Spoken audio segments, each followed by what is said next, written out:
Una sa lahat, hubot-hubad, nakaposas sa mga paa at kamay, saka kinukuryente. Grabeng torture. Itong video na ito raw ang ginagamit panakot sa mga Pilipinong nagtatrabaho sa scam hub sa Myanmar.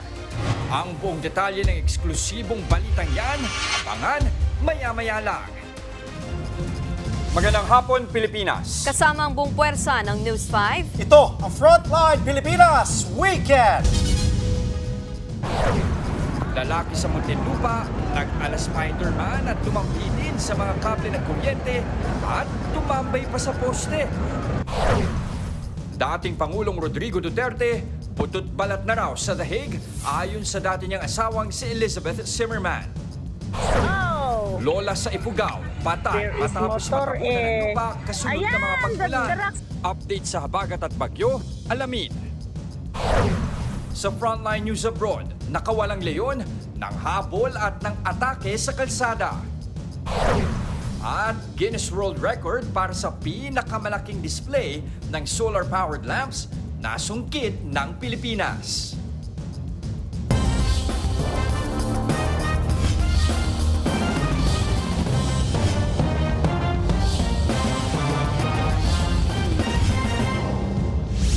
Pasintabi po, sensitibo ang aming ibabalita. Ipinakakalat sa mga scam hub sa Myanmar ang video ng isang lalaking tinotorture habang walang saplot. Ito raw ang ginagamit panakot sa mga empleyado na gusto nang mag-resign. Nasa frontline ng balitang yan, si Reniel Pawid, exclusive. Nakaposas ang paa at kamay habang kinukuryente ang lalaking yan sa kama. Ito ang ipinakakalat na warning video sa mga empleyado ng scam hub sa Myanmar na gusto nang mag-resign. Kwento ng Pinay na si Gladys, dating scam farm worker sa Myanmar, tinatakot silang sasaktan tuwing magpapakita ng intensyong tumakas. Ang malala pa, inilalaglag daw ng kapwa Pinoy sa ilang Chinese big boss ang mga nagpapasaklolo sa gobyerno. Yung wag nang magtitiwala kahit kanino, tsaka yung wag maging padalos-dalos. Ganun, kailangan patience ka sa lahat ng bagay. Hindi pwedeng kailangan mamadaliin. Bukod sa pangunguryente at pambubugbog, maraming Pinoy na rin ang ginagahasa sa mga scam farm. Ilan sa kanila, buntis na. Sa larawang nakuha ng News 5, dinudugo na ang isang buntis na nagpapasaklolo. Sa datos ng Civil Society Network for Human Trafficking Assistance, umakyat na sa higit 100 Pinoy ang nagpapasagip sa mga scam farm sa Myanmar. Ito na ang pinakamaraming bilang ng mga foreign national na naitalang nananatili sa scam farms doon. Kadalasan daw call center ang inaalok na trabaho na 50 to 60,000 pesos ang sahod kada buwan. Kaya kahit walang legal na dokumento, naiengganyo ang mga kababayan natin. Pero pagdating doon, ginagawa silang love at cryptocurrency scammer. They would go to Thailand, misrepresent themselves as tourists, at alam naman po natin sa Thailand, they can go to the border not even using plane, no? May panahon by boat lang, hindi nila alam, pupunta na pala sila sa border at sila ay papasok na. Sila ay na-recruit na ng sindikato. Nagsagawa na rin ng internal cleansing ang ahensya sa ilang tiwaling immigration officer na minsay kasabwat sa pagpapalabas ng mga illegally recruited Pinoy. Mahigpit na rin ang monitoring sa bawat immigration counter. Sa report ng Philippine Police Attaché sa Thailand, karamihan sa mga Pinoy na sinusunggaban ang scam recruitment sa Southeast Asian regions ay mga dating empleyado ng Pogo sa bansa. Nagbabalita mula sa Frontline, Reniel Pawid, News 5. Kaliwat ka ng sunog ang sumiklab ngayong weekend. Sa San Mateo, Rizal, 3 namatay sa nasunog nilang bahay. 8 bahay naman ang natupok sa bagong Bagyo, Caloocan. Yan at iba pa sa Frontline Report na nagbabalik si Reniel Pawid. Sa pool sa video na ito ang nasusunog na bahay na yan sa Barangay Ampid 1, San Mateo, Rizal kaninang madaling araw. Nahirapan ang mga bumbero sa kapal ng apoy. Kaya tumulong na rin sa pag-apula maging ang ilang residente. Umabot ang sunog sa unang alarma na nirespondihan ng 4 na fire truck. Mag-aalas 3 na madaling araw nang ideklara itong fire out. 3 ang patay na natagpuan sa CR ng nasunog na bahay kung saan dun daw sana sila lalabas. Nakaligtas naman ang isang tumalon mula sa balkonahe pero nagtamo siya ng first-degree burn. Inaalam pa ang sanhi ng sunog. 8 bahay naman sa Barangay 156, Bagong Baryo, Caloocan ang nasunog pasado alas 11 kanina ring umaga. Ang laki ng apoy. Si Tess naiyak na lang dahil wala na siyang naisalbang gamit. Isang iglap lang po na wala po na parang bula. Sana may tumulong po sana sa amin. Pasado alas 12 na ng tanghali nang maapula ang apoy na umabot ng first alarm. Pumutok na charger ang hinihinalang mitya ng apoy. Sa kabuuan, 21 pamilya ang apektado ng sunog. Sumiklab din ang sunog kahapon sa isang residential area sa barangay 129 Balot, Tondo, Maynila. Kita sa drone shot ang makapal na usok mula sa pinangyarihan ng sunog na umabot ng third alarm. Pasado alas 6 na ng gabi nang ideklara itong fire out. Wala namang naipaulat na nasaktan o nasawi. Inaalam pa ang mitya ng apoy at ang bilang ng mga apektadong pamilya. Hanggang third alarm din ang sunog sa ilang bahay sa Santol Street, Santa Mesa, Manila. Mabilis na kumalat ang apoy dahil sa light materials. Pasado alas 10 ng umaga nitong Sabado nang maapula ang apoy. Wala namang nasaktan at inaalam pa ang sanhi ng sunog. Nagbabalita mula sa frontline, Rainiel Pawid, News 5. Sa pool sa CCTV ang habulan ng pulis at batang snatcher sa Quezon City. Ang 14 anyos na kawatan, nahulog pa ang ninakaw na cellphone habang tumatakas. Nasa frontline ng balitang yan si Faith Del Mundo. Sa pool sa CCTV ang nag-aabang na mga kabataang ito sa gitna ng Aurora Boulevard sa Quezon City. Pumwesto sa likurang bahagi ng nakaparadang jeep ang isang binatilyo. Ilang saglit lang, tumakbo ito papalayo mula sa jeep.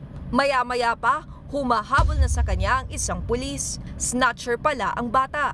Ayon sa Quezon City Police, cellphone daw ng isang pasahero sa jeep ang pinuntirya ng binatilyo. Nakipaghabulan pa siya ng ilang kanto sa pulis.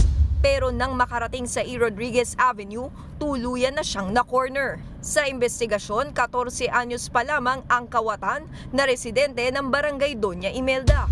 Kagagaling lang daw nito sa Boys Town bago mangyari ang panghablot. Sa gitna raw ng habulan, nalaglag ng bata ang ninakaw niyang cellphone.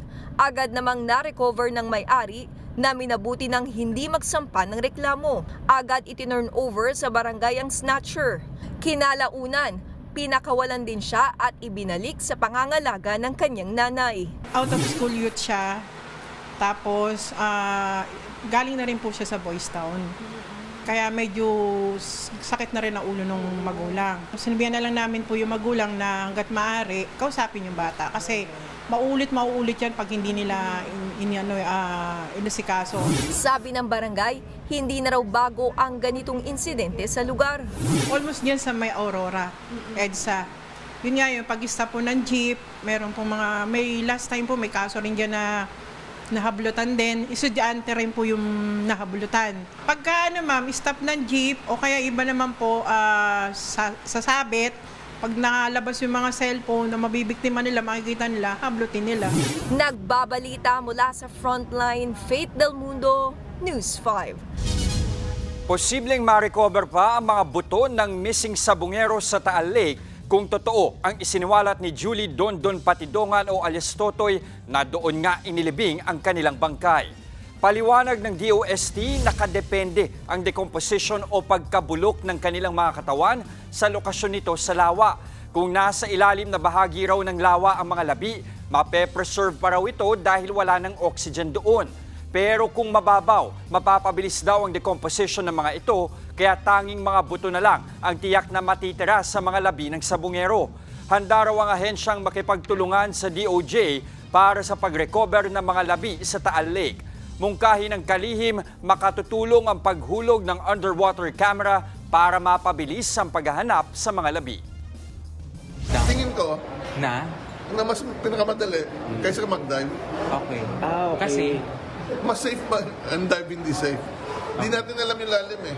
Kung may camera that can be brought down, mas madaling at maliwanag at hindi murky masyado, then that can easily find out kung meron dyan sa ilalim. Arestado ang isang pulis na nagpakalat umano ng pribadong video ng dati niyang nobya sa La Union. Hindi raw kasi niya matanggap na hiwalay na sila ng dati niyang kasintahan. Nasa frontline ng balitang yan, si Elaine Fulgencio. Walang kamalay-malay ang lalaking yan na ang masayang meet-up nila ng dating kasintahan sa isang kainan sa La Union.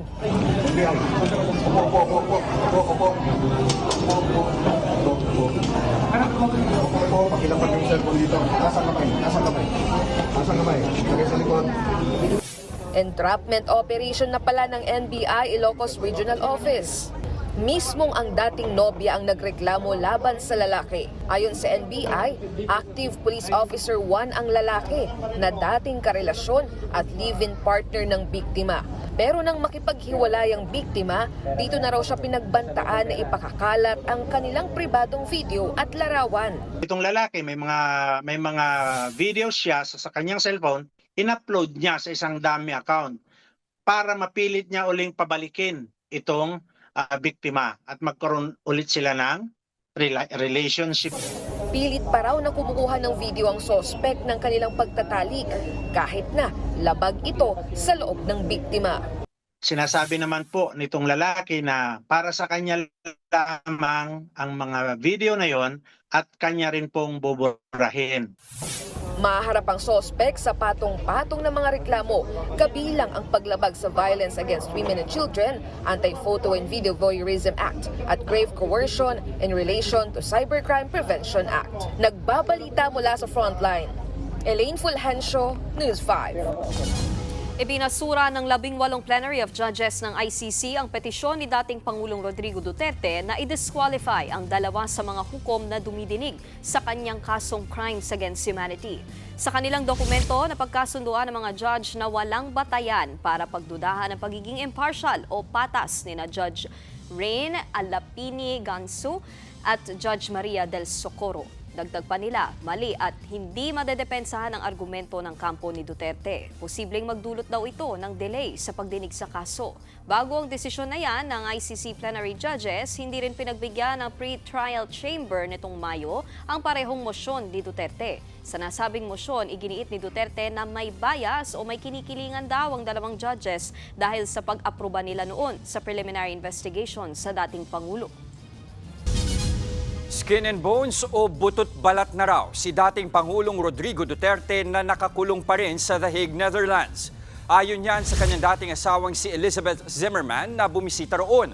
Sa isang interview, sinabi ni Zimmerman na hindi na raw umiinom ng gamot si Duterte pero maayos naman daw ang kalagayan nito bagamat mabagal ng maglakad.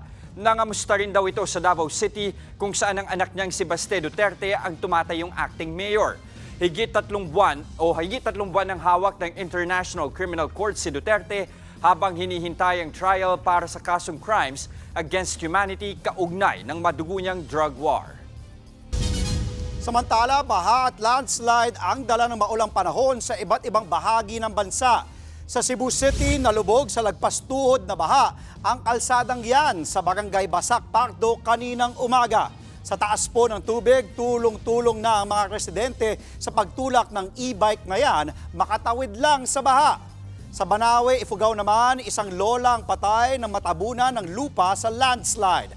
Pinuntahan lang daw ng 63 anyos na biktima ang kanyang palayan pero di na nakauwi. Natagpuan ang kanyang bota sa isang kalsadang natabunan ng gumuhong lupa. Dito nahukay ang kanyang labi. Ayon sa National Disaster Risk Reduction and Management Council, nasa 13,000 individual na ang apektado ng masamang panahon, dala ng bagyong Bising at Habagat.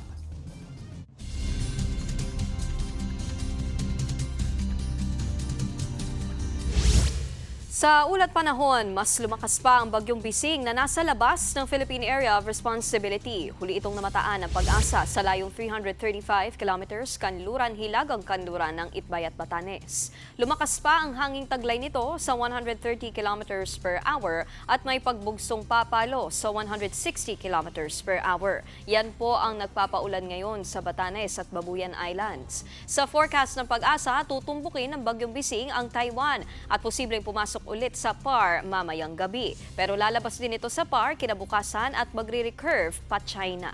Samantala, southwest monsoon o habagat pa rin ang nagpapaulan dito sa Metro Manila, Ilocos Region, Cagayan Valley, Cordillera Administrative Region, Calabarzon, Central Luzon at Mimaropa. Apektado rin ng habagat ang Western Visayas, Negros Island Region, Zamboanga Peninsula, Barm, Soc Sargent at nalalabing bahagi ng bansa. Susunod, lalaki lumambitin sa mga live wire at tumambay sa poste. Supply ng kuryente, kinailangan putulin para masagip siya. Hanggang pisong bawas sa presyo ng gasolina, asahan sa darating na linggo. At babae at mga batang naglalakad sa kalsada, biglang hinabol at inatake ng leon. Lahat ng yan sa pagbabalik ng Frontline Pilipinas Weekend.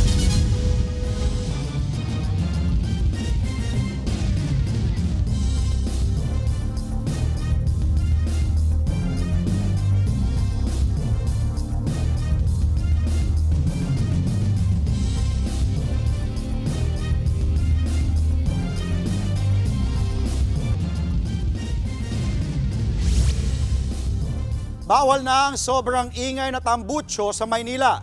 Ilang rider na ang natikitan dahil dyan. Nasa frontline ng balitang yan, si Faith Del Mundo.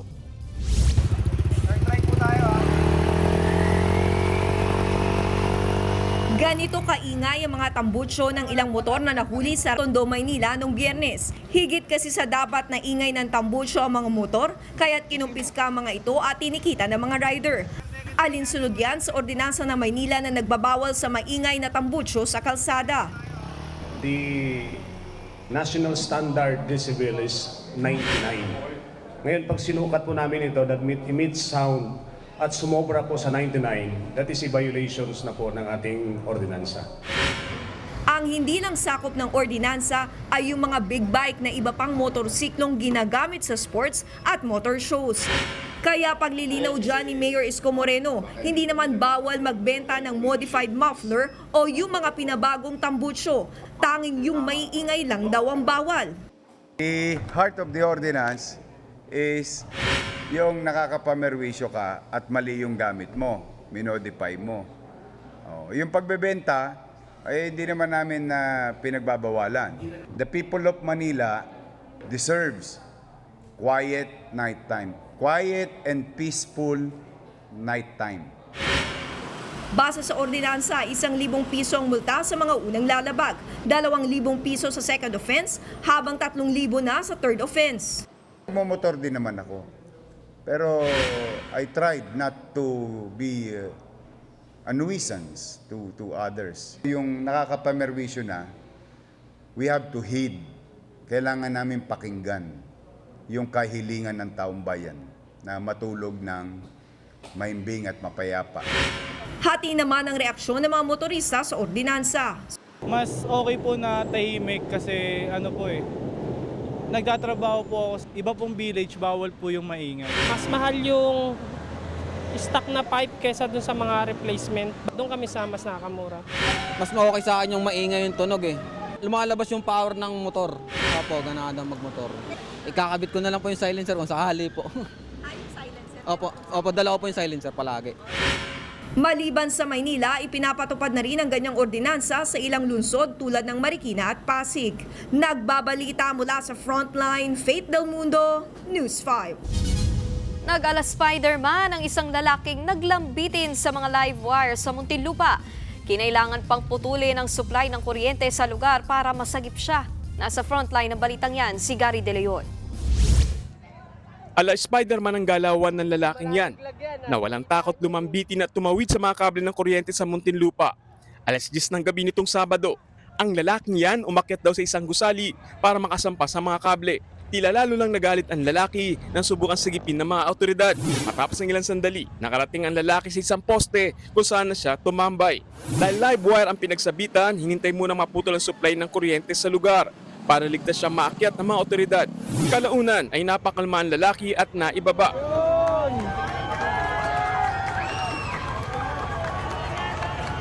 Yun nga lang, nagtamo ng paso ang lalaki dahil sa kanyang paglambitin sa live wire. Ayon daw sa kaanak ng lalaki, 10 taon nang diagnose na schizophrenic o kondisyon sa pag-iisip ang lalaki. posible raw na inatake ito. Although may family siya dito at gusto nga nila na alagaan siya, siya daw kusa ang umaalis sa bahay. At kung saan-saan nananatili. So para siyang homeless, no? in a way. Pero bumabalik-balik din daw sa bahay nila.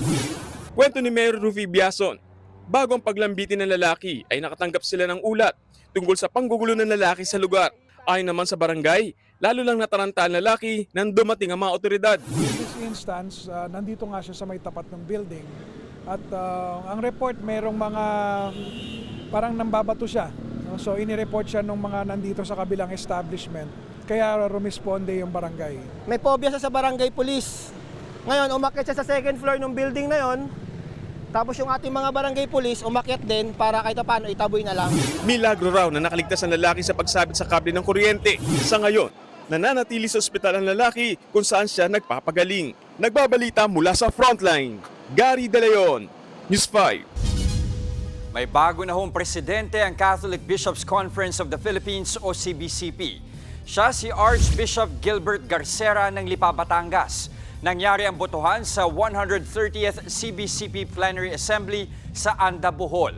Papalitan niya si Cardinal Pablo Virgilio David na matatapos na sa kanyang second and final term.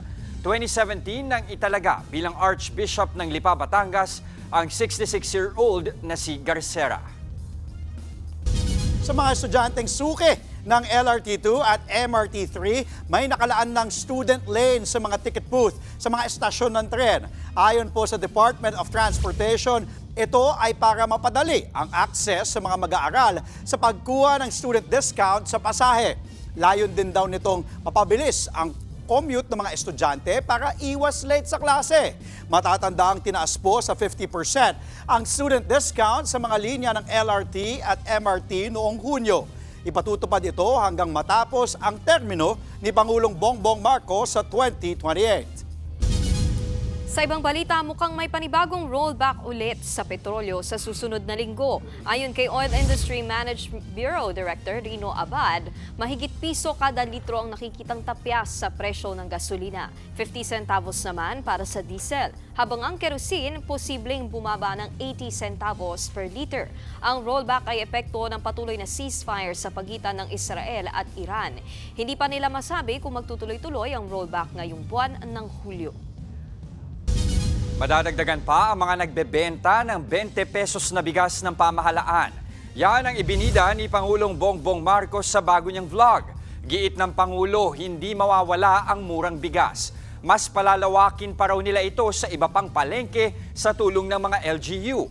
Sa ngayon, mga senior citizen, solo parents, persons with disabilities, mga mahihirap na pamilya at minimum wage earners pa lang ang pwedeng bumili ng 20 pesos na bigas.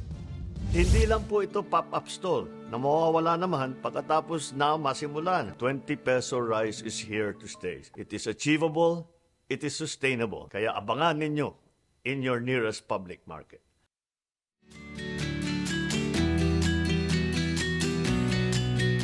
Mga kapatid, trending po ang isang barbershop sa Taguig. Aesthetic ang disenyo na London-inspired at may iba-iba pang pakulo. Silipin natin yan sa report ng ating weekend buddy na si Modi Lopez.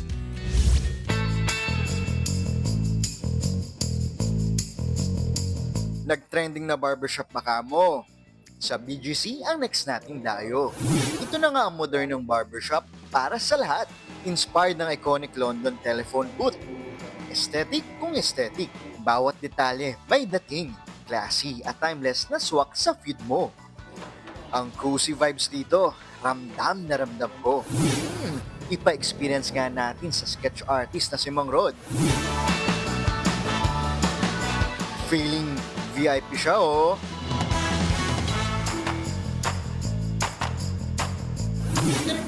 Kasama ba sa set? Oo, si Direk din. Hindi mo nakilala? Oo, hindi na. Ganda lalaki. May pakape pa. At ang kape na sinuserve nila rito, proudly local. 100% Bukidnon blend.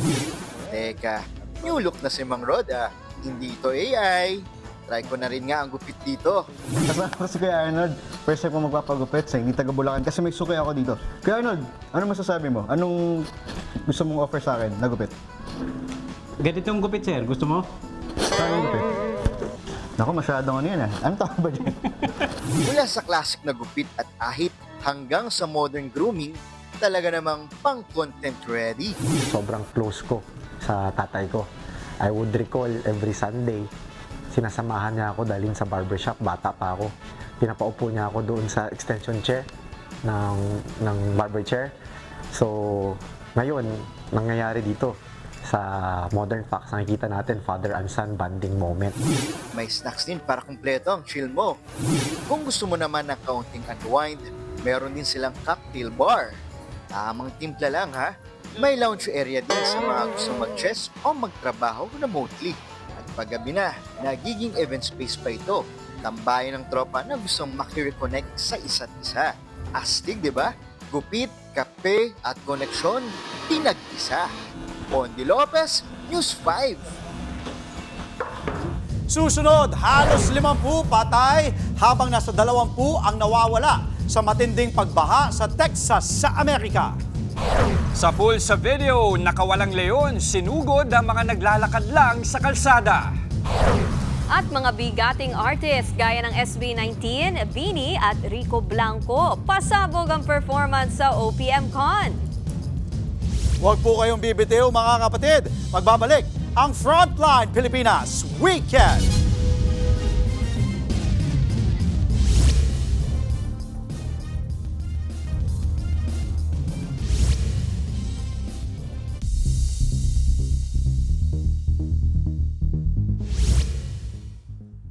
Halos 50 ang nasawi dahil sa matinding baha sa Texas sa Amerika.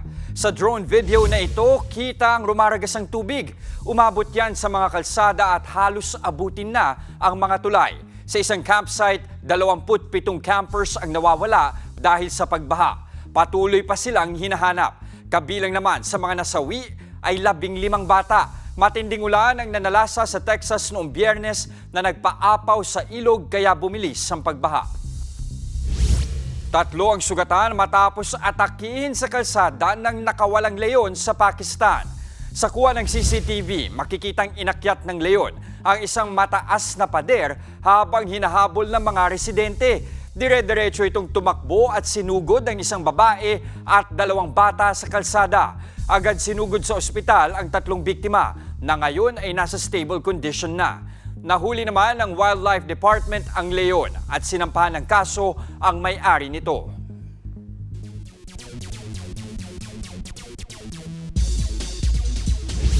Do or die na ang laban sa PBA Semifinals ng Philippine Cup ngayong gabi. Ang Barangay Nebra San Miguel kasi at Rain or Shine Elasto Painters kapwa susubukan paabutin sa Game 7 ang kani-kanilang laban. At live mula sa Big Dome sa Smart Araneta Coliseum, nasa frontline ng balitang yan si Ian Suyu. Ian, anong update dyan?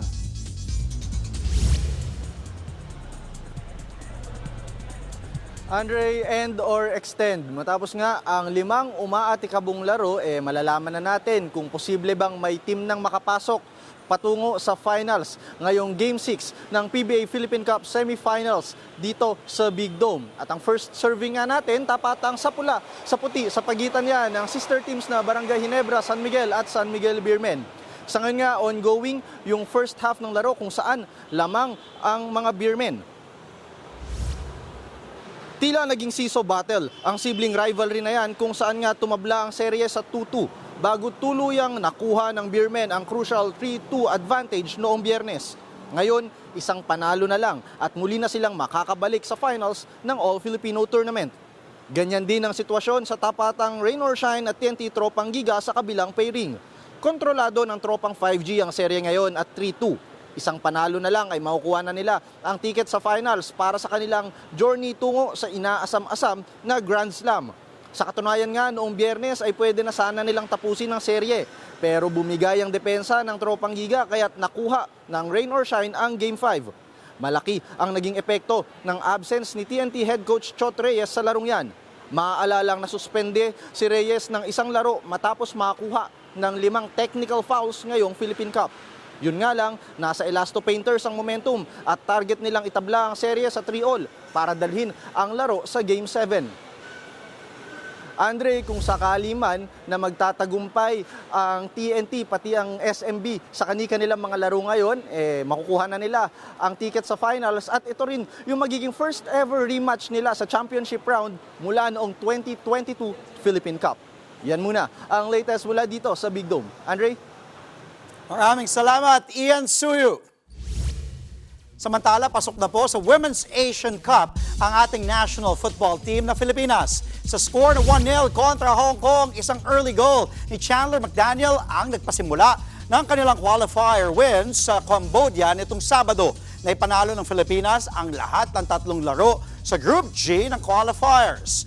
Muli silang sasabak sa Asian Cup sa Australia sa susunod na taon at tatangkaing makalusot sa 2027 FIFA Women's World Cup.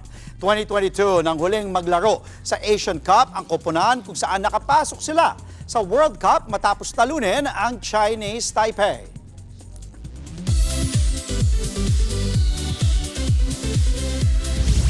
It's P-Pop and OPM Rise. Nagsanib puwersa ang naglalakihang OPM artist sa isang concert sa Philippine Arena kagabi.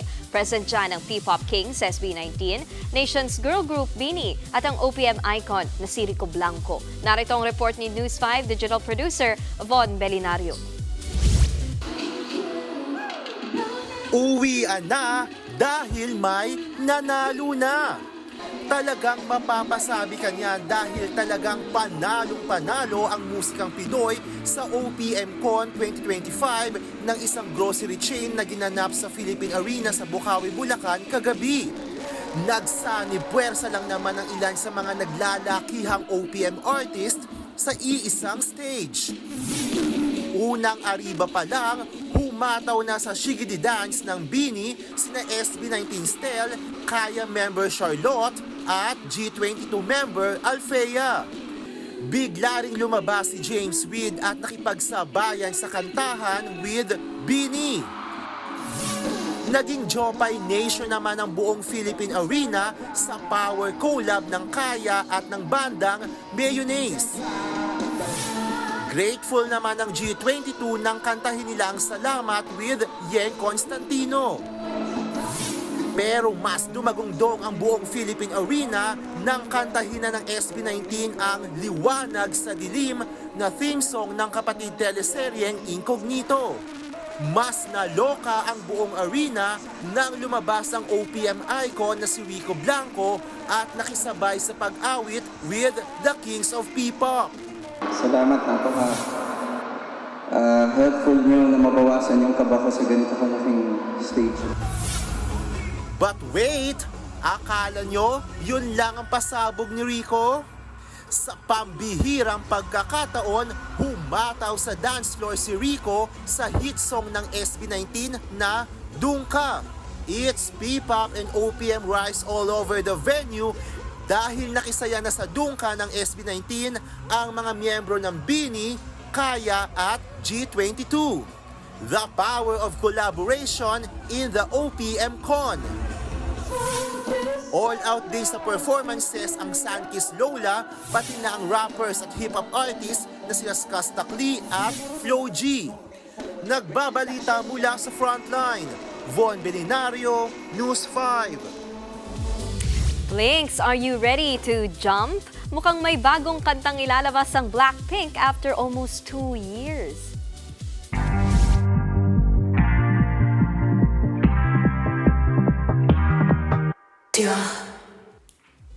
Short teaser pero exciting.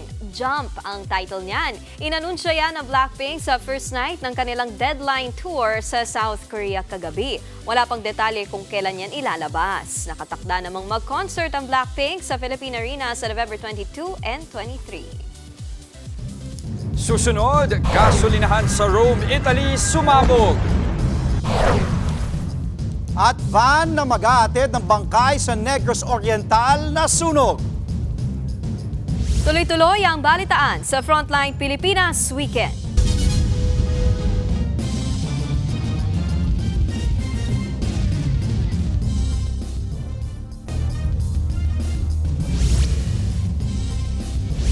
Sa pool sa video ang pagsabog sa isang gasolinahan sa Rome sa Italy.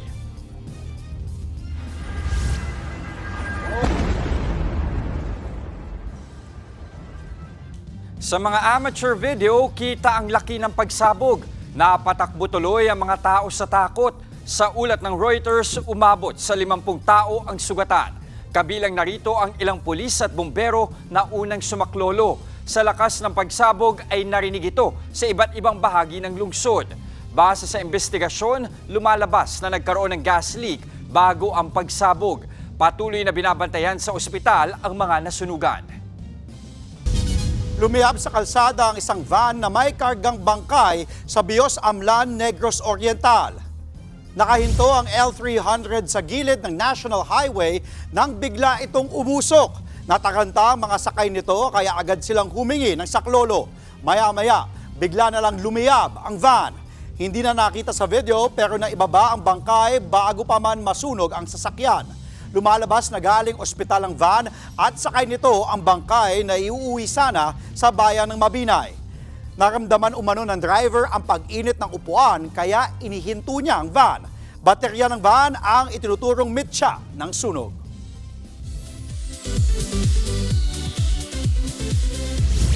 Matapos ang 16 na taon, nagsama ulit sa iisang entablado ang English rock band na Oasis. Libo-libong fans ang dumagsa kagabi sa pagsisimula ng kanilang reunion tour sa Cardiff, Wales. Sinimula nila ang set sa kantang Hello. Kinanta rin nila ang ilang hits gaya ng Supersonic, Stand By Me at Cigarettes and Alcohol. Bago tinapos ang 2 oras na show sa mga kantang Don't Look Back in Anger, Wonderwall at Champagne Supernova. Mula sa kanilang 1995 album na What's the Story, Morning Glory, ang Oasis ang nagdala ng Britpop revival noong 1990s bago nagkahiwalay noong 2009 dahil sa alita ng magkapatid na sina Noel at Liam Gallagher. Tutugtog pa ulit ang Oasis sa Cardiff bago mapunta ang reunion tour sa home city ng mga Gallagher sa Manchester.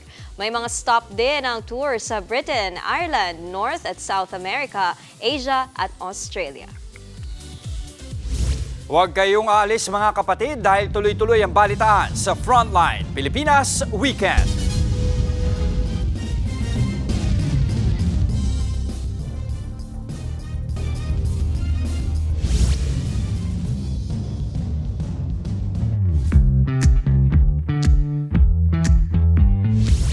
Isa na naman pong makasaysayang record ang nasungkit ng Pilipinas. Kasi nga mga kapatid, nakuha natin ang Guinness World Record para sa pinakamalaking display ng solar-powered lamps. At sabay-sabay po yang pinailawan sa Maynila. Panoorin natin yan sa report ni Bea de Guzman.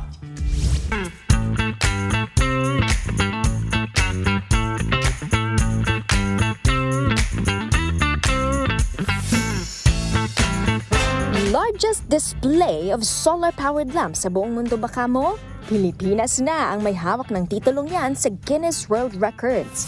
Inorganisa ang record-setting event na yan nitong June 30 sa pangunguna ng Litter of Light, isang NGO o non-governmental organization na nagsusulong ng malinis at sustainable na paggamit ng enerhiya. When the adjudicator came here to do the attempt and to judge the attempt, she explained to us that only 10% of all Guinness World Record attempts are successful.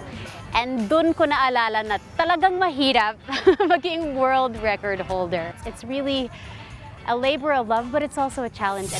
India ang unang humawak ng titulo at para masungkit natin ito, kinailangan nating mahigitan ang 2,203 lamps na kanilang ginawa noong Enero. Kung makikita ninyo, lahat ito ay 3,500 pieces at pinagsama-sama itong tapusin ng mga kababaihan mula sa iba't ibang organisasyon.